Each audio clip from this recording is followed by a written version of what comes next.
Hello বন্ধুরা, আজ লয়ে আইছি নিরামিষ ফুলকপির রসা। চলো এই ফুলকপির রসা করতে কি কি লাগবো সেইয়াই আমি তোমাকে সামনে তুইলা ধরলাম, দেখতে থাকো। বাজার থেকে একটা টাটকা ফুলকপি লয়ে আইলাম, সঙ্গে আদা, কাঁচা লঙ্কা আর আলু। আলুটার সাল চামড়া তুইলা দিয়া ওরে ছোট ছোট টুকরা করে লইলাম। এরপর ফুলকপির পাতা পুতা ফালায় দিয়া ফুলগুলারে ছোট ছোট ভাবে টুকরা করে নিলাম। এরপর আদা কাঁচা লঙ্কা কুচি কুচি কুচি করে নিলাম। এরপর আদা কাঁচা লঙ্কা কুচিটাকে বিয়ার সময় পাওয়া সেই কাচের বাটির মধ্যে রাইখা ওর মধ্যে হলুদ গুঁড়া, জিরার গুঁড়া আর লঙ্কার গুঁড়ো দিয়ে জল দিয়ে ভালো করে ফেটিয়ে নিলাম। অন্যদিকে আরেকটা সেই বিয়ের সময় গিফট পাওয়া কাচের বাটিতে 2 চামচ চাল মগজ, 7-8টা কাজু বাদাম আর 1 চামচ পোস্ত নিয়ে নিলাম। সেগুলোকে জল দিয়ে ভালো করে ভিজিয়ে রাখলাম। তারপর চাল মগজ, কাজু বাদাম আর পোস্ত একসাথে বেটে নিলাম। অন্যদিকে কড়াইতে তেল ভালো করে গরম কইরা ছাল ছাড়াইয়া টুকরা করে রাখা আলুগুলারে সাইরা দিলাম।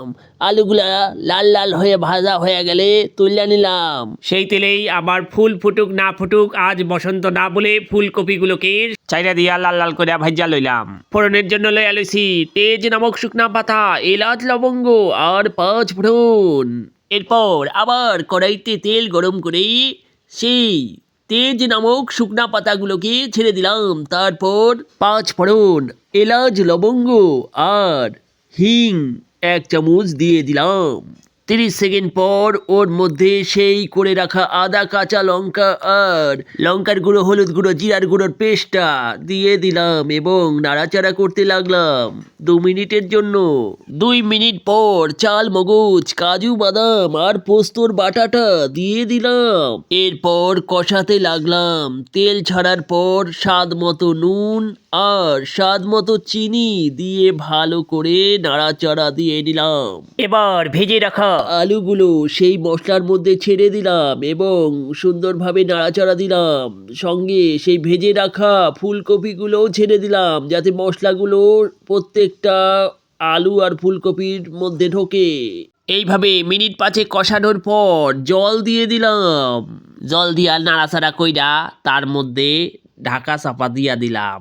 মিনিট 5 পর নামানোর আগে ঢাকা খুইলা ওর মধ্যে গরম মশলার গুঁড়া দিয়া দিলাম।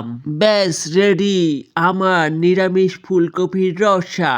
তো বন্ধুরা, কেমন হয়েছে অবশ্যই কমেন্ট করে জানিও। ধন্যবাদ।